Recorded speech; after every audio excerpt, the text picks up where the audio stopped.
Assalamualaikum warahmatullahi wabarakatuh.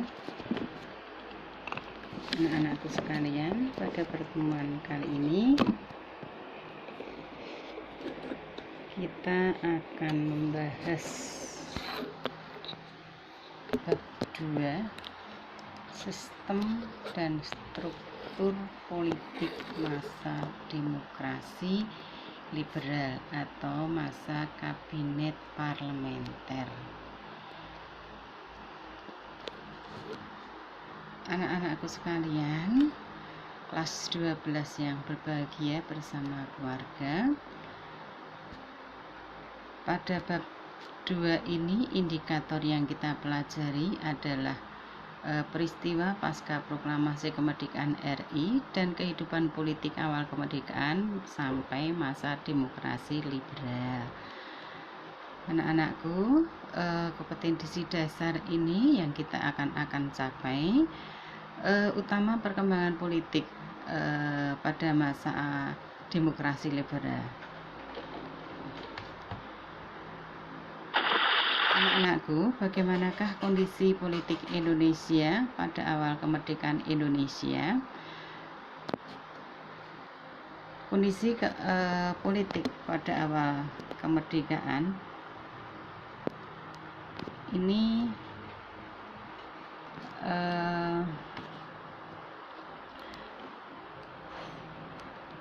adanya sidang PPKI yang pertama dan sidang PPKI yang kedua. Nah, sidang PPKI yang pertama menghasilkan apa, anak-anakku sekalian? Anak-anak bisa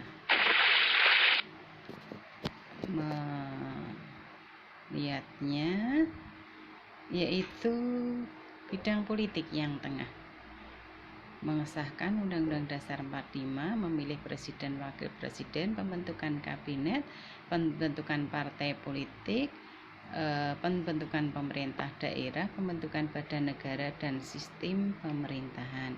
Ini kehidupan politik di Indonesia pada awal kemerdekaannya. Bidang ekonomi kita bahas yang akan datang, sedangkan bidang militer juga akan kita bahas pada pertemuan yang akan datang. Ini tokoh-tokoh dalam bidang ekonomi, ada juga politik, yaitu ada Bung Karno, Bung Hatta, kemudian bidang militer ada Jenderal Sudirman.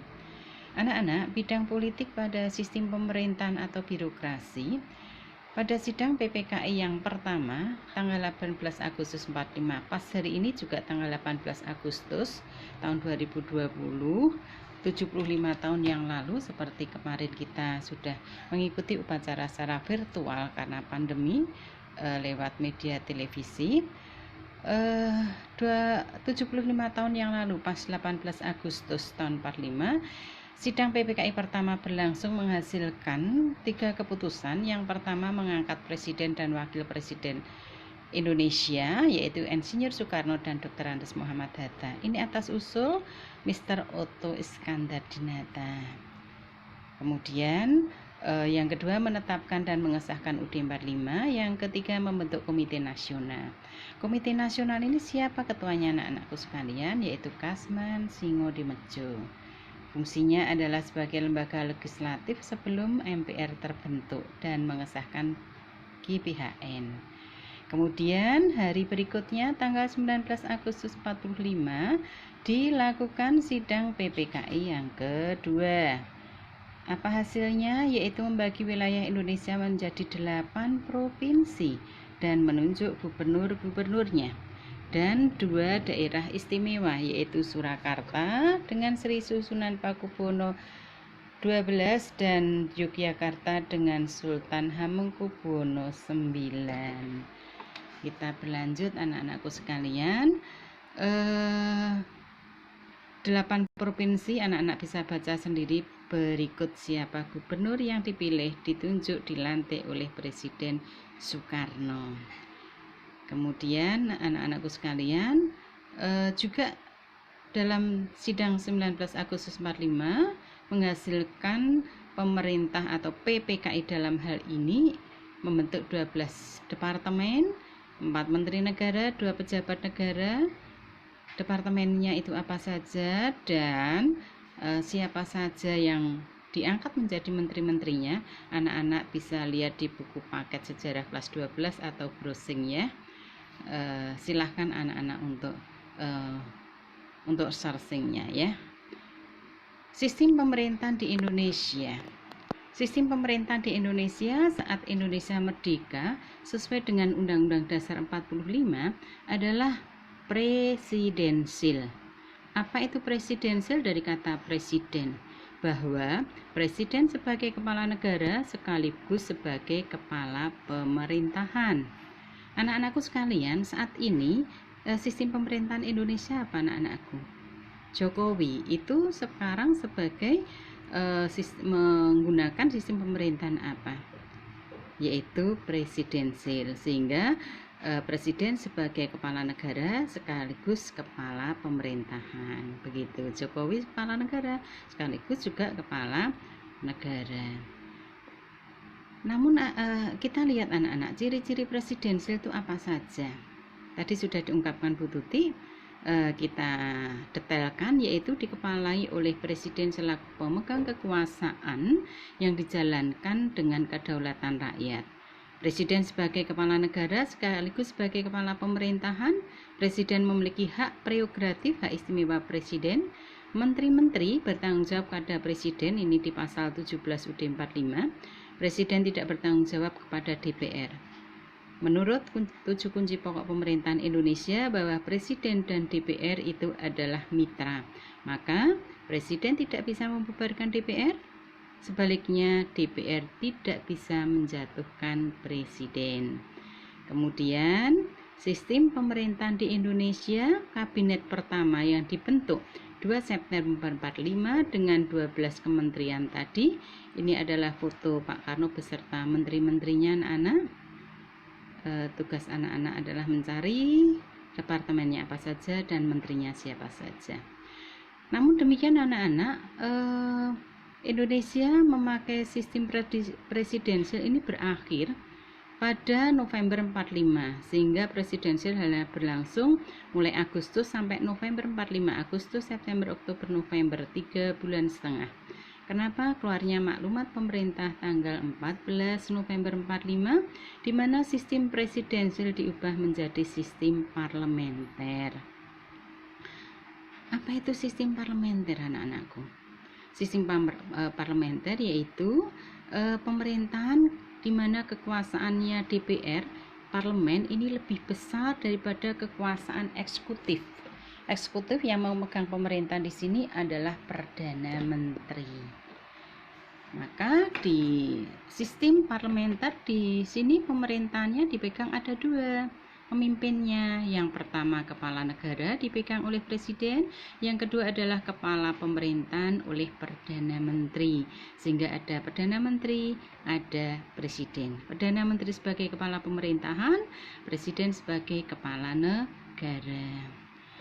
Oke anak-anakku, pada masa parlementer kita lihat ciri-ciri perbedaannya dengan presidensil.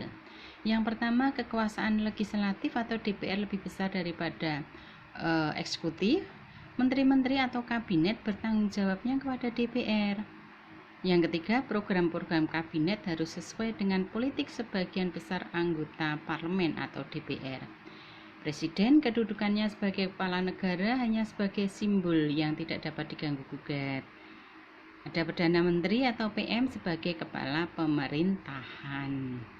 Oke anak-anakku sekalian, kita simak kehidupan politik pada awal kemerdekaan Indonesia. Tadi sudah disampaikan Bu Tuti, dari presidensil berubah menjadi parlementer, sehingga fungsi KNIP Komite Nasional Indonesia Pusat yang diketuai oleh Kasman Singodimedjo semula sebagai pembantu presiden dan wakil presiden menjadi majelis legislatif. Perubahan fungsi KNIP ya. Kemudian penerapan kebijakan RERA pada kabinet Hatta ini RERA, rekonstruksi rasionalisme di tubuh angkatan perang Indonesia, ini dianggap terlalu rumit ya. Anak-anak, sistem parlementer di Indonesia ini berlangsung kapan? Tadi sudah dikatakan mulai November 45. Pertama adalah kabinetnya Syahrir I. Siapa ketuanya? Perdana menterinya adalah Sultan Syahrir. Diakhiri kabinet Juanda dengan keluarnya dekret Presiden 5 Juli 59 dipimpin oleh Insinyur Juanda Kartawijaya. Anak-anakku sekalian,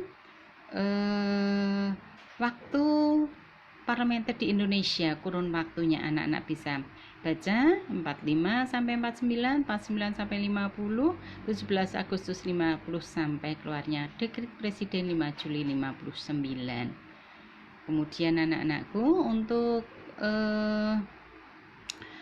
dalam kurun waktu 4 tahun 45 sampai 49 sudah berganti 5 kali kabinet, 5 kali perdana menteri anak-anakku.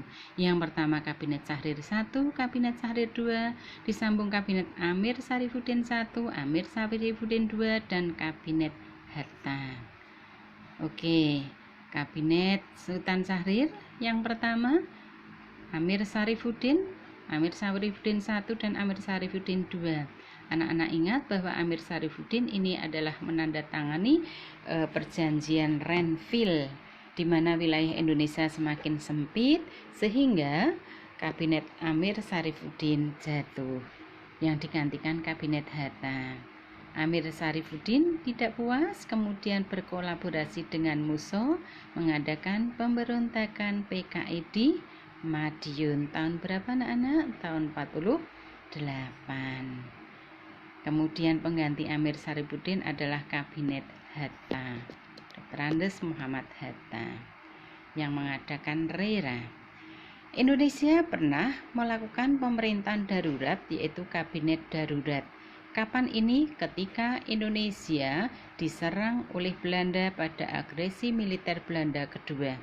Pada agresi militer Belanda kedua tersebut, Belanda berhasil menguasai pemerintahan Indonesia yang ada di Yogyakarta. Sebelum ditangkap, Presiden Soekarno sudah memerintahkan kepada Safruddin Prawira Negara untuk membentuk pemerintahan darurat Republik Indonesia di Bukit Tinggi. Dan menjadi presiden adalah Safruddin Prawira Negara, sedangkan Bung Karno Bung Hatta ditangkap oleh Belanda dan Yogyakarta dikuasai. Indonesia TNI berupaya untuk merebut Yogyakarta kembali, dipimpin oleh Jenderal Sudirman. Ada Letkol Soeharto yang berhasil menguasai Yogyakarta walaupun hanya 6 jam. Ada disebut dengan 6 jam di Yogyakarta, atau serangan Fajar, atau Janir Kuning, atau serangan 1 Maret 49, yang monumennya adalah Monumen Munjali di Yogyakarta. Monumen Yogya kembali. Anak-anak sudah pernah ke sana belum di Monumen Munjali, anak-anakku sekalian? Nah, ini adalah Safruddin Prawira Negara, Presiden PDRI di Bukit Tinggi untuk menyelamatkan Indonesia. Oke, kita lanjut. Kabinet pada masa demokrasi liberal selama tahun 50 sampai 59 anak-anakku sekalian, berarti selama 9 tahun lamanya Indonesia pergantian kabinetnya sebanyak 7 kali. Anak-anak bisa bayangkan selama 9 tahun 7 perdana menteri bergonta-ganti. Kabinet Nasir jatuh diganti kabinet Sukiman, kabinet Sukiman jatuh diganti kabinet Wilopo, Wilopo jatuh diganti kabinet Ali I jatuh diganti kabinet kelima Burhan jatuh diganti Ali II, dan kabinet terakhir adalah Juanda. Kalau di rata-rata berarti setiap kabinet hanya selama 1 tahunan lebih sedikit untuk memerintah di Indonesia. Ini adalah 7 kabinet tersebut, ya. Yang paling lama adalah kabinet Ali Wongso atau kabinet Ali I, anakku sekalian. Kita lihat kabinet Natsir, anak-anak sekalian. Ini adalah foto Perdana Menteri Natsir. Ini adalah gambar dari Pak Karno sebagai kepala negara dan Natsir sebagai Perdana Menteri dengan program kerjanya. Program kerjanya adalah Natsir, program kerjanya yang pertama yaitu keamanan. 2. Penyempurnaan susunan pemerintahan. 3. Penyempurnaan organisasi angkatan perang. Memperkokoh ekonomi rakyat dan memperjuangkan Irian Barat. Prestasi Nasir apa anak-anakku sekalian? Yaitu Sumitra Plan, Menteri Keuangan, mengubah sistem ekonomi kolonial menjadi sistem ekonomi nasional. Indonesia masuk kembali menjadi anggota PBB. Dan yang ketiga, perundingan untuk pertama kalinya tentang pengembalian Irian Barat dengan pihak Belanda. Namun jatuh anak-anakku sekalian, Kabinet Nasir yang merupakan koalisi Masyumi dengan PNI disebabkan mosi tidak percaya tentang pengembalian Irian Barat. Diganti kabinet yang kedua yaitu Sukiman. Kabinet Sukiman ini tahun 51 sampai 52, tanggalnya sudah tercantum di situ. Dengan program kerjanya adalah Sukiman adalah koalisi Masyumi dengan PNI. Program kerjanya yang pertama juga keamanan, yang kedua adalah mempersiapkan pemilu, yang ketiga menyiapkan undang-undang perburuan, memperkokoh ekonomi rakyat, melaksanakan politik luar negeri yang bebas aktif, dan memperjuangkan pengembalian Irian Barat. Prestasi yang menonjol tidak ada, sedangkan jatuhnya karena menandatangani persetujuan bantuan teknik dan persenjataan dari Amerika Serikat yang dikenal dengan Mutual Security Act atau MSA. Kenapa jatuh? Karena dianggap bahwa Sukiman ini tidak melaksanakan politik luar negeri yang bebas aktif, namun condong ke blok barat atau liberal atau blok Amerika Serikat. Diganti kabinet Wilopo. Kabinet Wilopo ini kabinet yang ketiga, April 52 sampai Juni 53. Nah, apa program kerja kabinet Wilopo yang merupakan kolaborasi PNI, Masyumi, dan dari PSI, yaitu keamanan ketertiban, 2. Mempersiapkan pemilu, 3. Menyiapkan undang-undang perburuan, memperkokoh penghidupan rakyat, politik luar negeri yang bebas aktif, dan memperjuangkan pengembalian Irian Barat, dan perbaikan pendidikan dan pengajaran. Satu-satunya kabinet yang mengangkat pendidikan adalah Wilopo. Prestasi yang menonjol tidak kelihatan, namun pada kabinet Wilopo banyak permasalahan sehingga jatuh, yaitu karena gejala separatisme di daerah, pemberontakan di daerah, adanya permasalahan di angkatan perang, peristiwa tanah di Tanjung Morowa, dan defisit kas negara, serta krisis ekonomi, sehingga kabinet Wilopo jatuh. Diganti kabinet yang keempat yaitu kabinet Ali Sastro Amijoyo I atau kabinet Ali Wongso I. Kabinet Ali Wongso I ini kabinet yang paling lama, 53 sampai 55, dan kabinet Ali I ini program kerjanya kita lihat bahwa ketertiban keamanan merupakan yang nomor 1, juga mempersiapkan Kabinet Ali I ini juga mempersiapkan pemilu, kemudian politik luar negeri yang bebas aktif, kemudian Kabinet Ali I ini juga punya prestasi yang sangat gemilang, yang sangat terkenal, yaitu menyelenggarakan konferensi Asia Afrika yang pertama tanggal 18 sampai 24 April 55 yang menghasilkan Dasasila Bandung. Dampak positif yang luar biasa yaitu menurunnya ketegangan dunia. Dasasila Bandung hasil dari KA yang pertama mengangkat nama Indonesia di dunia internasional, dan negara Asia Afrika yang diundang 29 negara mendukung perjuangan Indonesia dalam pengembalian Irian Barat.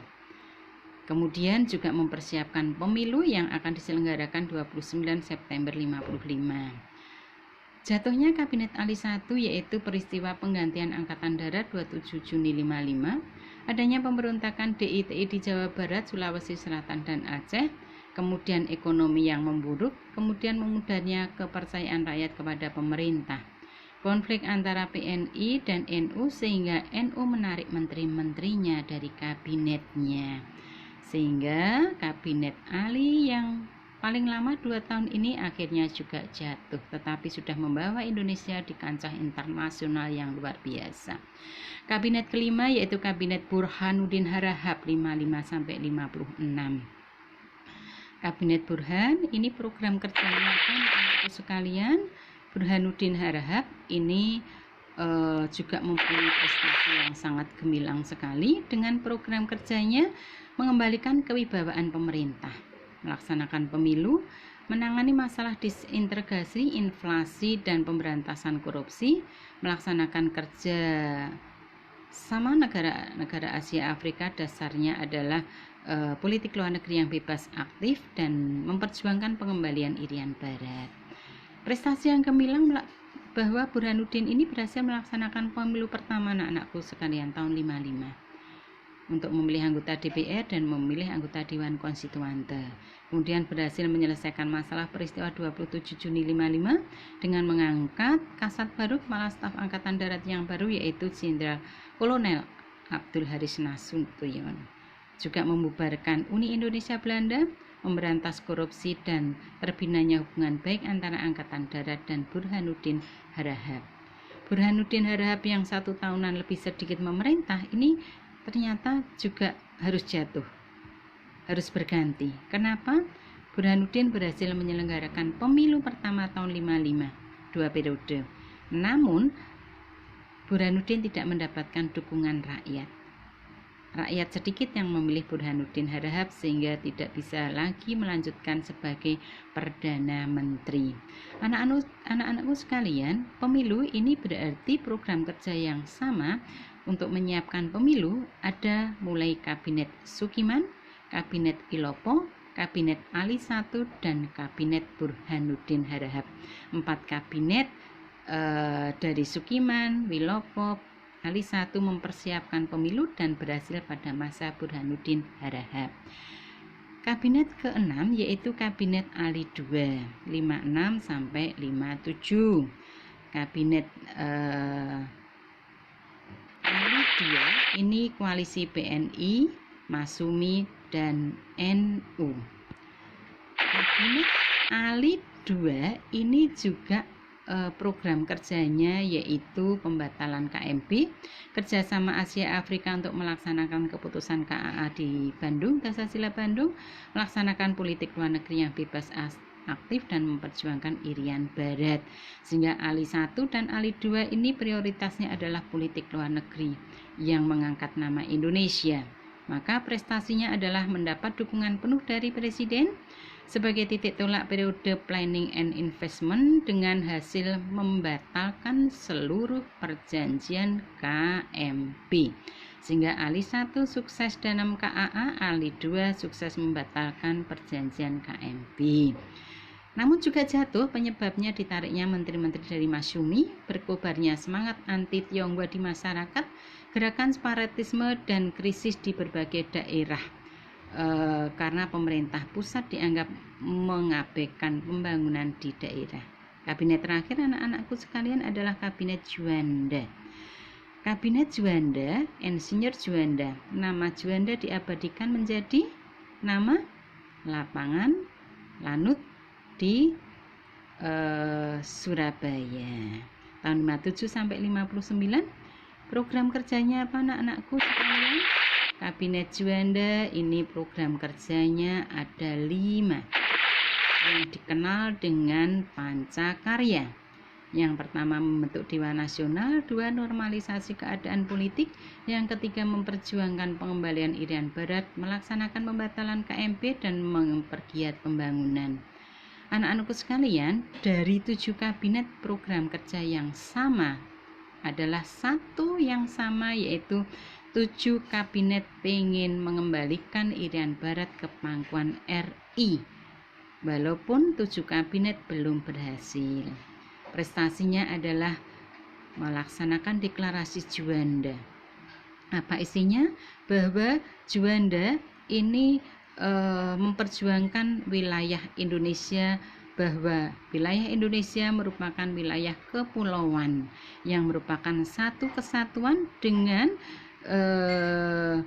titik-titik terluar sejauh 3 mil dari titik-titik terluar yang menghubungkan pulau-pulau di Indonesia, sehingga antara pulau yang satu dengan pulau yang lain ketika itu ada laut bukan sebagai pemisah namun sebagai pemersatu bangsa, sehingga kapal asing yang masuk di perairan Indonesia ini dianggap sebagai pelanggaran teritorial di Indonesia dan diperjuangkan ke dunia internasional dan Juanda berhasil. Wilayah Indonesia perairan kemudian diperbarui lagi dengan ZEEI, Zone Ekonomi Eksklusif Indonesia, dalam perkembangan selanjutnya. Tapi yang mengawali adalah Juanda. Keberhasilan yang berikutnya yang kedua yaitu terbentuknya Dewan Nasional dan mengadakan Munas Musyawarah Nasional. Kabinet Juanda ini jatuh. Utama jatuhnya apa? Karena dikeluarkannya Dekret Presiden 5 Juli 59. Peristiwa Cikini yaitu percobaan pembunuhan kepada Presiden Soekarno yang saat itu menghadiri pesta di SD Cikini di mana putra-putrinya sekolah. Kemudian ekonominya yang memburuk dan kegagalan mengatasi pergolakan di daerah. Keluarnya Dekret Presiden ini mengakhiri Indonesia pada masa demokrasi liberal. Kesimpulannya apa anak-anak sekalian? Bahwa Indonesia tidak cocok dengan demokrasi liberal.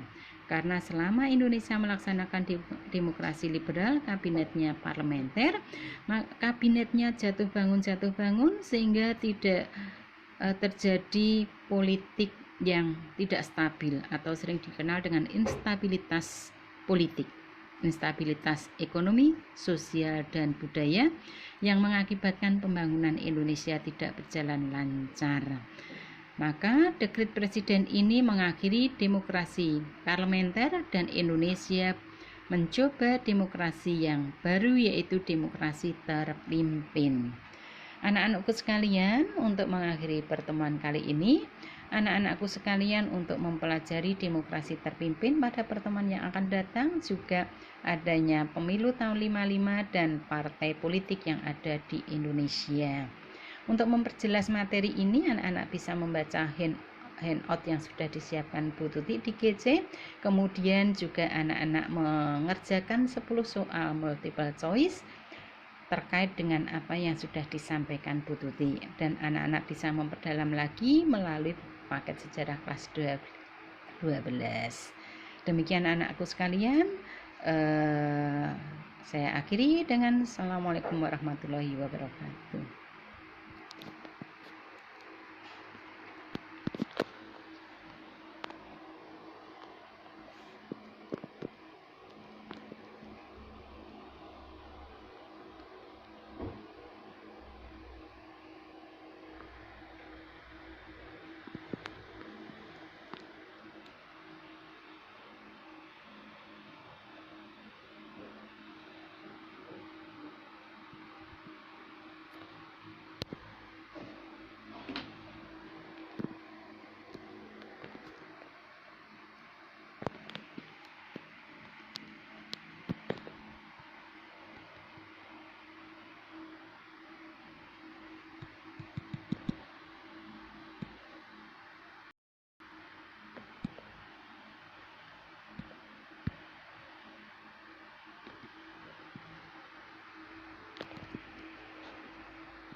Kok pengen jelo to le?